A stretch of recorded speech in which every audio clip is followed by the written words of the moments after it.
Hoje subo aqui nessa tribuna para discutir o desastre econômico que testemunhamos durante o governo do presidente Lula. Os números não mentem e os fatos são alarmantes. Recorde de arrecadação, 202,9 bilhões de reais, o melhor desempenho em 24 anos. No entanto, nem isso foi o suficiente para equilibrar as contas do governo. O país registrou déficit primário de 280 bilhões no acumulado de 12 meses. O rombo nominal é de 1 trilhão. Eu vou repetir. O rombo nominal é de 1 trilhão de reais. O maior saldo negativo da história do nosso país, mesmo considerando a pandemia. No arcabouço fiscal, prometia-se que a despesa cresceria até 70% da receita. Que matemática é essa em que a despesa cresce 14% e a receita sobe 8,5%? Não é equilíbrio quando é a arrecadação que tem que correr atrás do gasto. Essa é a política da gastança. E a dúvida que fica é: para onde foi o nosso dinheiro? Nunca se arrecadou tanto. Isso é um fato. Tudo às custas do povo, tudo às custas dos altos impostos, da sobrecarga do empresariado. Era de se imaginar que, com tamanha arrecadação, a situação das contas públicas, das contas do governo, ficaria mais equilibrada. Mas não. As contas do governo estão no vermelho. E pior, com o maior saldo negativo da história. Ou seja, arrecadou mais e torrou tudo. E ainda fez dívida. No popular, gastou além da conta.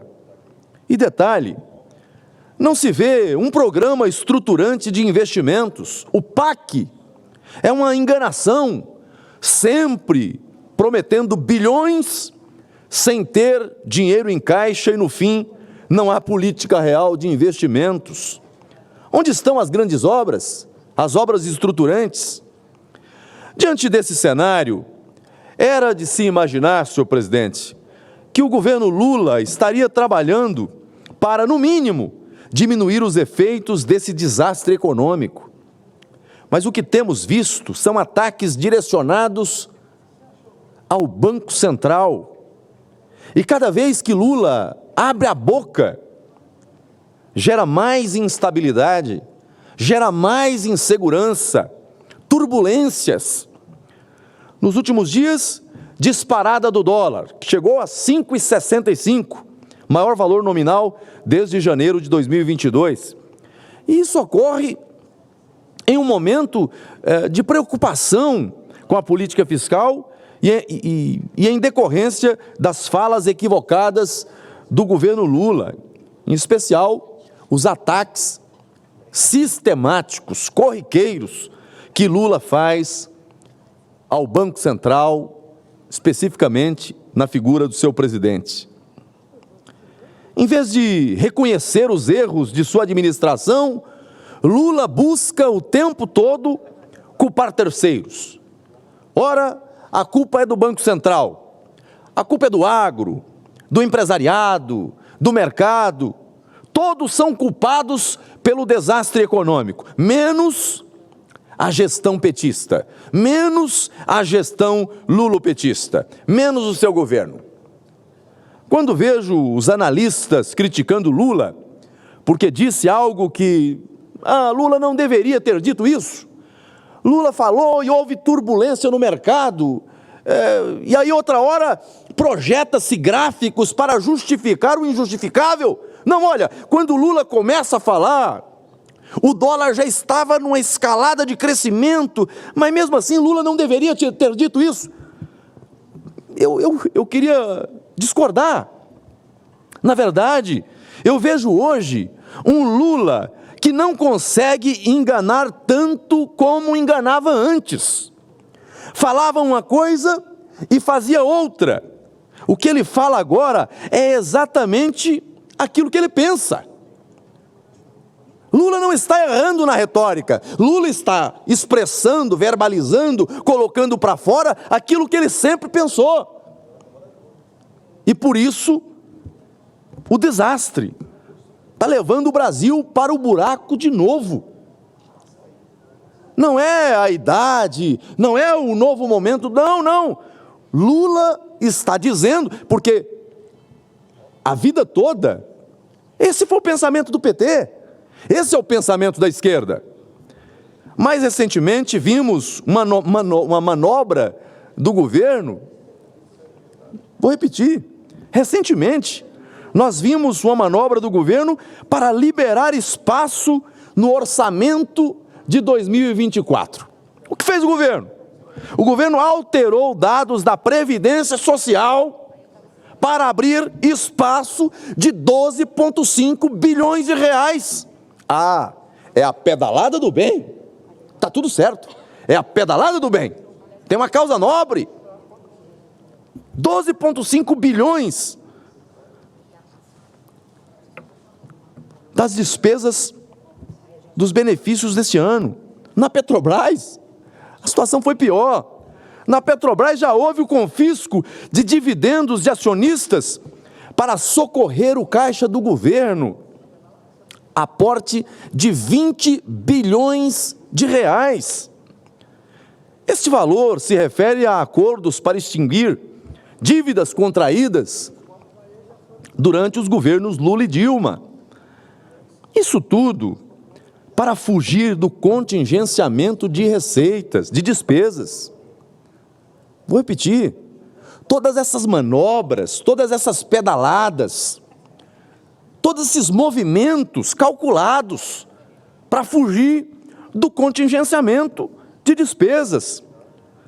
Ou seja, o governo busca uma saída artificial por meio de manobras.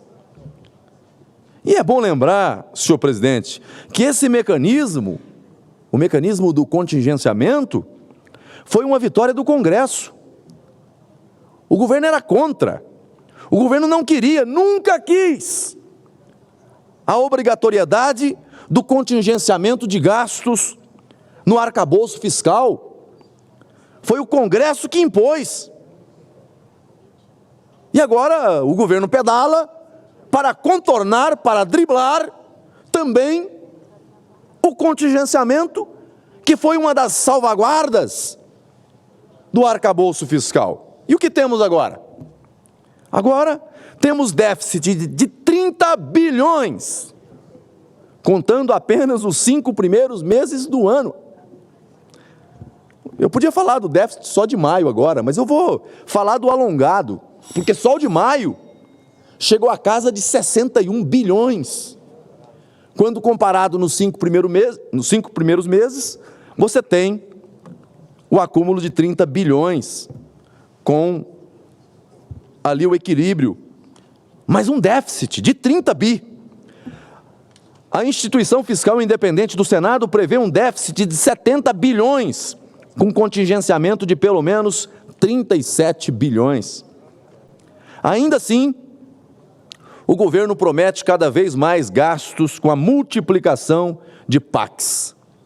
Vivemos, senhor presidente, vivemos um verdadeiro negacionismo fiscal nesse governo. Esse é o jeitinho Lula de governar. O governo tenta pegar atalhos para camuflar os dados fiscais. Manobra para conseguir transmitir uma imagem de equilíbrio, mas a conta não fecha.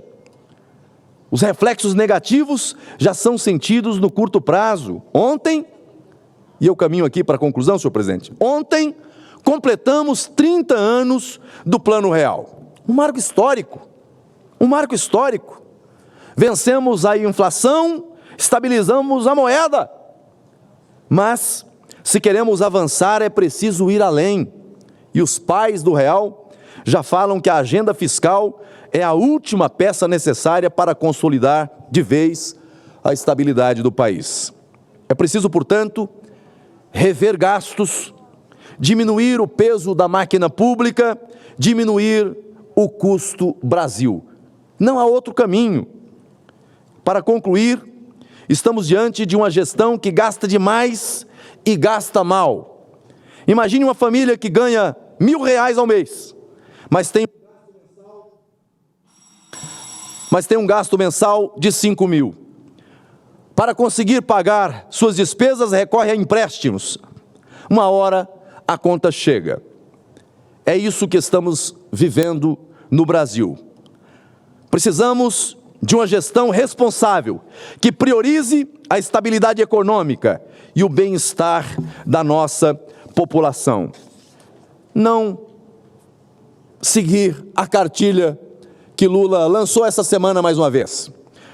O problema não é que tem que cortar. O problema é saber se precisa efetivamente cortar ou aumentar a arrecadação.